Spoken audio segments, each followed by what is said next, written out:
کہ کیا ہم درگاہ جا سکتے ہیں، وہاں گئے تو کیا کرنا چاہیے، کیونکہ ان لوگوں نے جو مدفون ہوتے ہیں بہت سارے دین کے لیے کام کیے ہوں گے، قربانیاں دی ہوں گی، تو اس میں ہمارا کیا رول، ہم ان کے لیے کیا کریں۔ سب سے پہلی چیز آپ یاد رکھیے، نبی اکرم صلی اللہ علیہ وسلم نے ایک دعا کی، اور دعا کی اللہ میں اپنے والدین کی قبر کی زیارت کروں۔ آپ صلی اللہ علیہ وسلم فرماتے ہیں مجھے اس کی اجازت نہیں ملی۔ اس کے بعد آپ ایک مرتبہ فجر پڑھے اور صحابہ کو جمع کیا اور کہا اب تم قبروں کی زیارت کیا کرو، میں نے اللہ سے پہلے دعا کی تھی قبر کی زیارت کی اپنے والدین کی، مجھے اجازت نہیں ملی، لیکن اب مجھے اجازت مل گئی ہے، لہٰذا عبرت حاصل کرنے کے لیے قبروں کی زیارت کیا کرو۔ اس حدیث سے کئی باتیں پتہ چلتی۔ پہلی بات، مسلم اور غیر مسلم دونوں کی قبروں کی زیارت ہو سکتی ہے، اس لیے کہ آپ نے کیا کہا، میں نے اپنے والدین کی قبر کی۔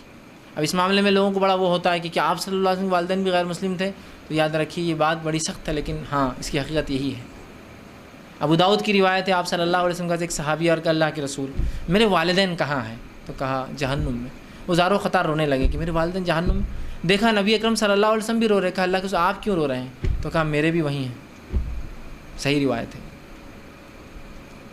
اور کوئی تعجب کی بات نہیں ہے کہ نبی کے خاندان والے یا اس کے والدین جہنم میں ہیں، اس لیے کہ ابراہیم علیہ السلام کے والد کہاں ہوں گے، ہم جانتے ہیں۔ نوح علیہ السلام کا بیٹا کہاں ہوں گا، اور آپ کی بیوی کہاں ہوں گی، لوط علیہ السلام کی بیوی کہاں ہوں گی، ہوتا ہے ایسا، یاد رکھیے یہ حقیقتیں ہیں۔ ایمان اصل ہے، یاد رکھیے، نبی سے رشتہ ہونا کوئی اہمیت کا حامل نہیں ہے، ایمان اصل ہے۔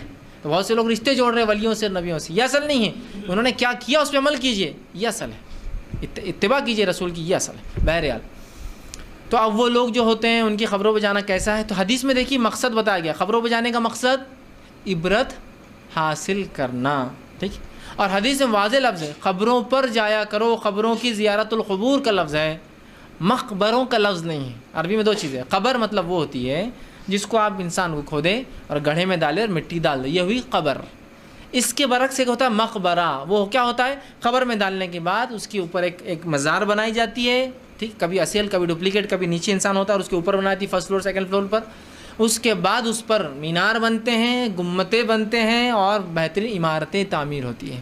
تو حدیث میں کہاں جانے کا ذکر ہے، قبروں پر، کیوں، آخرت یاد آئے، تم مرنے کے بعد کی زندگی کو یاد کیا کرو، یہ مقصد کے تحت قبروں پہ جانے کی اجازت ہے۔ تو آپ نے جو سوال کیا بھائی نے کہ درگاہوں پہ جانا کیسا ہے، تو درگاہوں پر جانا جائز نہیں ہے، قبروں پر جانا جائز، کیونکہ درگاہ مقبرہ ہوتی ہے، حکم قبر پہ جانے کا ہے۔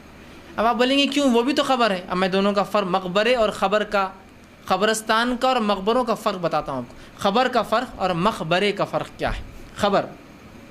خبر وہ جگہ ہے جہاں جانا ہم عام طور سے پسند بھی نہیں کرتے، اس لیے کہ گھبراہٹ اور خوف ہوتا ہے۔ وہاں جانے کے بعد آدمی پہ وحشت طاری ہو جاتی ہے کہ دنیا سے آدمی بیزار ہو جاتا ہے کہ اتنا مالدار تھا، اتنا خوبصورت تھا، کیا اثر و رسوخ تھا، کیا پاور، کیا دبدبہ اور کیا صلاحیتیں تھی، چلا گیا، مر گیا تو لوگوں نے لا کے دفنا ہے، دنیا میں سب کے کام آتا، آج دفنا دی۔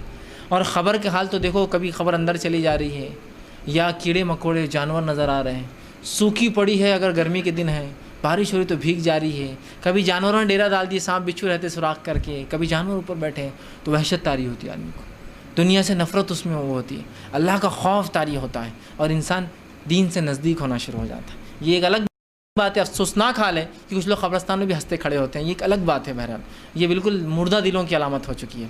قبرستان جانا چاہیے عبرت کے لیے، لیکن کچھ لوگ وہاں بھی ہنستے ہیں، جو عبرت کا مقام ہے دنیا۔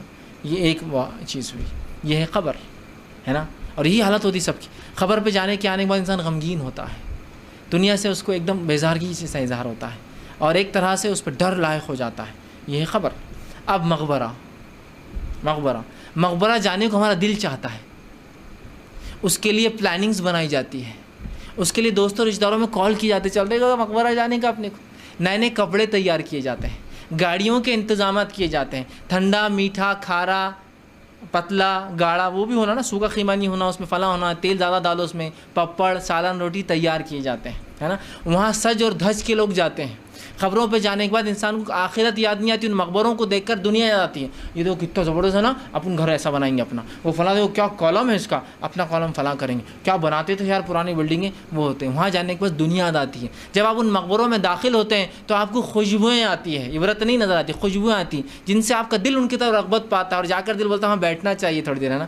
پھر وہاں مختلف قسم کے مخمل ہے، مختلف قسم کی چادریں ہیں، مختلف پھول ہے، مختلف ہمہ اقسام کی قیمتی چیزیں ہیں. سونے کے انڈے لٹکے ہوئے، شتر مرغ کے انڈے لٹکے ہوئے، چاندی کا جھومر لٹکا ہوا ہے، سونے کا فلاں لٹکا ہوا ہے، چاندی کا دروازہ ہے، کہیں زمین میں سے چاندیاں نکل رہی ہے، کہیں ہیرے جڑے ہوئے ہیں، کہیں فلاں نے یہ چادر بھیجی ہوئی تو اتنے کروڑ کی ہے، فلاں ہوا ہے. وہاں دنیا یاد آتی ہے. اس کے بعد وہاں مرد اور عورتیں ساتھ مل کر جاتے ہیں. قبرستان کہاں جاتے کوئی انسان ہے نا. پھر وہاں جو ہے رنگینیاں دنیا کی نظر آتی ہے. وہاں کبھی کبھار گانے بجانے بھی ہوتے ہیں نا، گانے، کوئی ہارمونیم بجاتے بیٹھا ہوا وہاں ایک آدھ ہے نا، لوگ جا کے پیسے دیتے ہیں اس کے سر پہ دستی باندھ کے.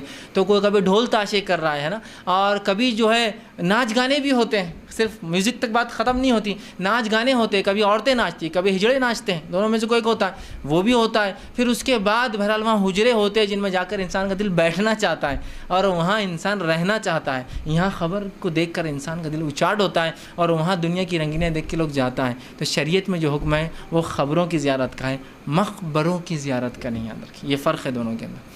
اب آپ کہیں گے وہ نیک انسان جس کو لوگوں نے مقبرہ بنا دیا، اب ہم کیا کریں؟ تو یاد رکھیں چونکہ وہ مقبرہ ہے، عبرت کی جگہ نہیں ہے، اور اصلی خبر چونکہ عبرت کی جگہ ہوتی ہے تو یہ مقبرے والے اتنے شانے ہوتے ہیں، اصلی خبر کو نیچے رکھتے کبھی بھی. جتنی خبریں آپ کو ملیں گی ان کا ریئل خبر نہیں ہوتی، اوپر جو ہوتی ہے، اوپر جو ہوتی ہے خبر ریئل نہیں ہوتی. کبھی بھی دیکھیں کوئی بھی درگاہ پہ آپ پوچھیے راستہ کہاں ہے نیچے جانے کا، تو بولتے یہ دن کھلتا ہو نیچے ہے، نیچے رہتی مٹی کی خبر، اس پر بناتے ایک آستانہ، اس کے اوپر ایک ڈپلیکیٹ خبر. آپ جتنے بھی چادریں چڑھا رہے ہیں، یہ جو بیچارے اتنا عقیدت سے کر رہے ہیں، یہ ایکچوئل خبر پہ تو آپ کو جانے کی اجازت بھی نہیں ہے، وہ نیچے ہوتی ہے. درگاہ اوپر بنتی ہے، کبھی بھی یاد رکھیے فرسٹ فلور ہوتا ہے وہ، ٹھیک ہے، نیچے ہوتی ہے، اس کے اوپر بناتے ہیں. تو وہاں دنیا یاد آتی ہے آپ کو، آخرت یاد نہیں آتی. تو اب ایسے نیک لوگ جن کی خبروں پہ لوگوں نے آستانے بنا دی اور خبریں بنا دی، مقبرے بنا دیے، تو یاد رکھیے ہم کو کسی کو ثواب پہنچانے کے لیے، مغفرت کی دعا کے لیے اس تک جانا ضروری نہیں ہے. ہم یہاں سے بیٹھ کے اللہ کے رسول صلی اللہ علیہ وسلم میں درود، یہاں سے بیٹھ کر ہم جو ہے صحابہ پہ جو ہے دعائیں، یہاں سے بیٹھ کر تابعین پر، محدثین پر، مفسرین پر اور مجاہدین پر اور دیگر لوگوں پر یہیں سے بیٹھے بیٹھے بھیج سکتے. چونکہ اگر میں اس مقبرے پر گیا جہاں لوگ شرک اور بدعتیں کر رہے ہیں تو میں کس کس کو بتاؤں گا میں شرک بدعت کرنے نہیں آؤں گا. ہاں پھر آپ کی شخصیت واضح ہونے ایک الگ چیز ہے، شخصیت آپ کی واضح ہے کہ توحید پرست آدمی ہے. اب یہاں ہے تو کچھ تو بھی نیا کانڈ ہونے والا درگاہ پہ، لوگ سب فیلڈنگ ویلڈنگ جما دیتے آس پاس کہ یار یہ زیارت کو نہیں آیا، ٹھیک، کچھ تو بھی لا کے بتانا آئے ہوں گے، ہاں ایسا شرک ہوتا ہے، ایسی بدعت ہوتی، سمجھ رہے آپ، تو الگ. لیکن آپ کی شخصیت واضح نہیں تو کس کس کو آپ بولیں گے نہیں میں زیارت کو نہیں آیا تھا، فلاں آیا تھا. تو بہرحال اس معاملے میں احتیاط کریں. تو دعا پہنچانے کے لیے آپ کو کوئی اس سے نزدیکی پاس جانا ضروری نہیں، دور سے آپ بھیج دیں دعا، اس کے لیے مغفرت کی دعا، اور وہ انشاءاللہ عزیز کافی ہو جائیں گا. لیکن بہرحال خبروں پہ آپ جائیے افضل ہے، مقبروں کی اجازت بہرحال نہیں دی جا سکتی.